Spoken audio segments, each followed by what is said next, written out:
Hello everyone and welcome back to Storytime Online. This is a virtual program put out by Wadsworth Library in Geneseo, New York. My name is Sarah Matthews and I am the children's librarian there. We produce these videos primarily for kiddos ages 3 to 5 years, but absolutely anyone who enjoys listening to stories is invited to watch. Come on in and join us. So today I have a special guest.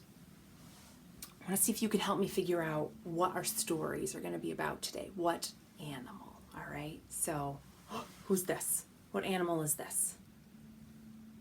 Yeah, a lion. A lion. What sound does a lion make? Oh, my goodness. Fantastic roaring. Fantastic roaring. You are correct. Today we are going to read some stories about lions. So, get ready to do some roaring in our stories.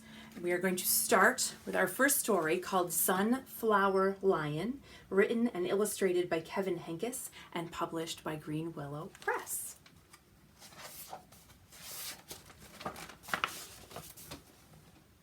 Chapter 1. This is the sun. Can you see it? The sun is in the sky. It is shining. It is as bright as a flower.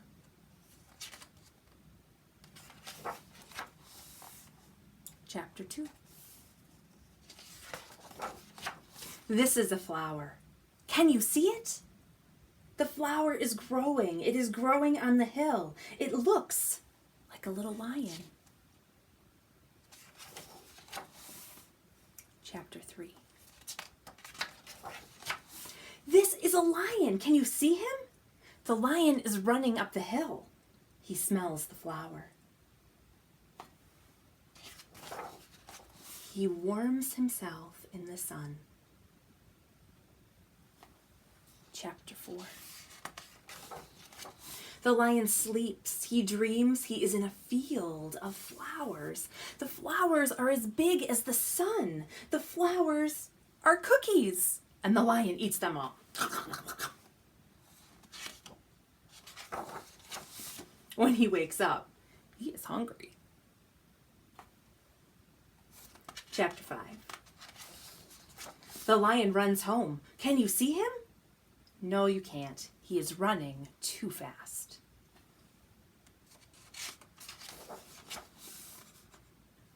Chapter 6. Now the lion is home. He has had his supper and he is asleep with his family.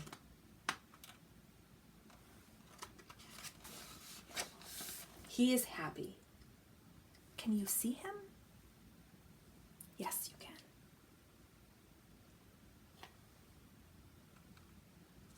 You see a lion?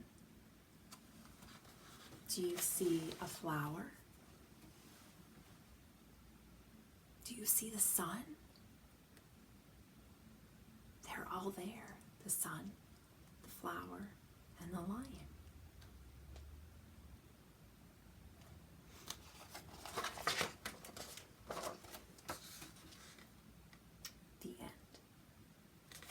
Sunflower Lion by Kevin Henkes. So I wanted to share a short song with you today. This is about Leo the lion. And the lyrics are very simple. It goes, Leo the lion is the king of the jungle and his jaws are big and wide. And on jaws, we're going to show the jaws. Jaws are big and wide. Snap. All right. Leo the lion, when he roars, roars. It's a warning that you better run away and hide. And then we're going to drum on hide. All right, we'll do it a couple times. So we're going to need jaws. We're going to roar. And we're going to run. Okay. Leo the lion is the king of the jungle and his jaws are big and wide. Leo the lion, when he roars, it's a warning that you better run away and hide.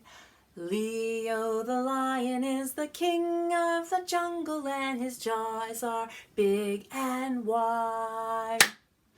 Leo the lion, when he roars, it's a warning that you better run away and hide. All right, our next lion story is called Honey, Honey, Lion. And it's written and illustrated by Jan Brett, and it is a story from Africa. Honey, Honey, Lion.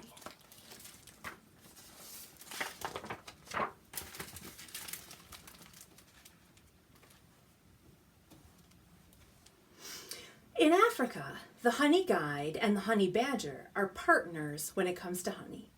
The little bird follows a bee to its hive, and then she leads the honey badger there to break it open with its big, strong claws. Together they share the sweetness, and that is the way it has always been.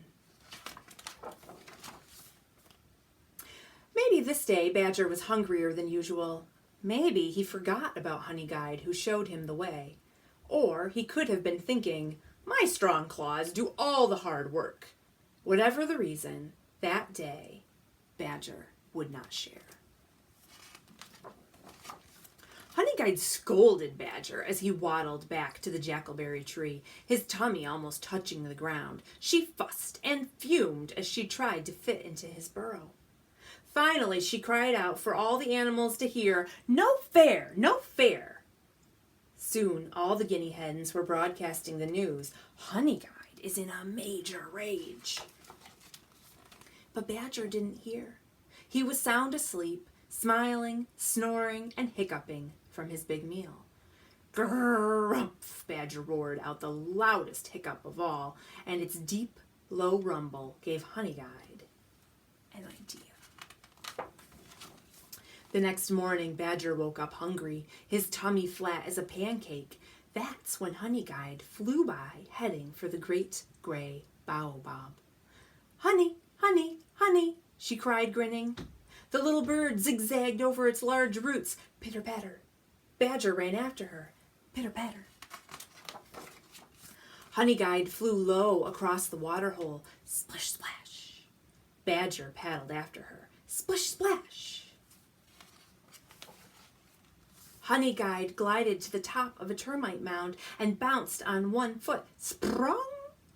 Badger scrambled to the top and bounced off. Sprung! Honey Guide landed on a hollow log.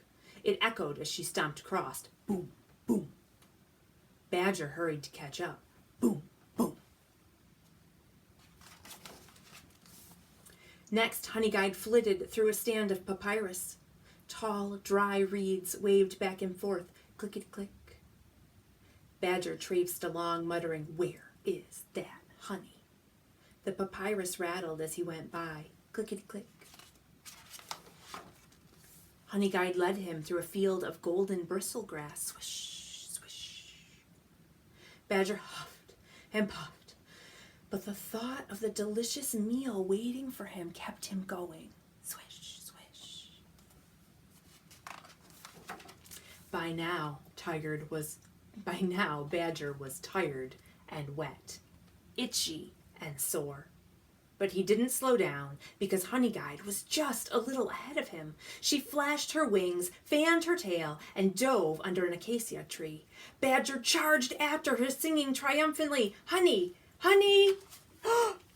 Lion! Oh, no. Honey, honey, lion! Lion, lion, lion! Badger turned on his tail and ran! Oh, no. Swish, swish through the grass, clickety-click, into the papyrus, boom, boom, over the hollow log, sprung over the termite mound, splish, splash across the waterhole, pitter-patter over the baobab roots. Badger dashed into his burrow. Honey Guide cheered.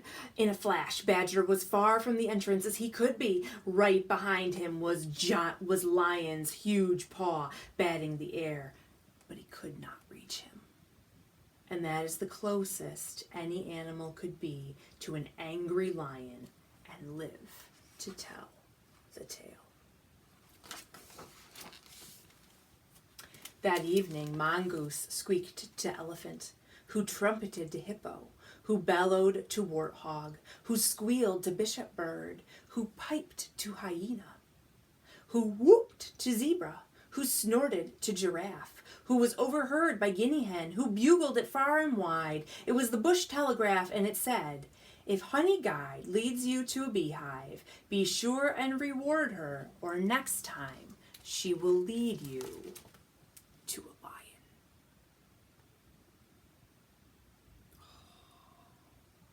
Badger should have been helpful and shared his honey, don't you think? Instead, he almost met a lion.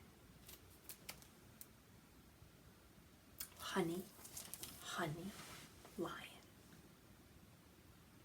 Thank you for joining me this week for Storytime Online. A quick reminder, if you have not already submitted a Google form for a Storytime kit and you are interested, I still have a few available. I have closed the form, so you would need to email me directly. But inside your kit, there's a shaker egg, a dance scarf, a book of rhymes, some bubbles, and some other fun things that we want to share with you in order to make Storytime Online a little bit more interactive. So feel free to reach out with me. Again, email me directly and let me know if you are interested. Those of you who already submitted the form, we're putting the kits together early this week, and I'm hoping to contact you by Wednesday at the latest to let you know when you can pick up.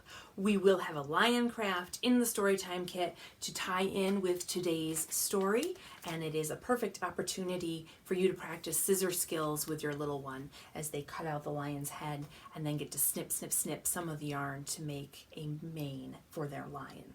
So it's a great time to practice those school readiness skills and use those scissors before they head off to kindergarten. I think that is all I have in terms of announcements. If you have any questions, please don't hesitate to reach out and let me know. Everyone have a wonderful week. Take care.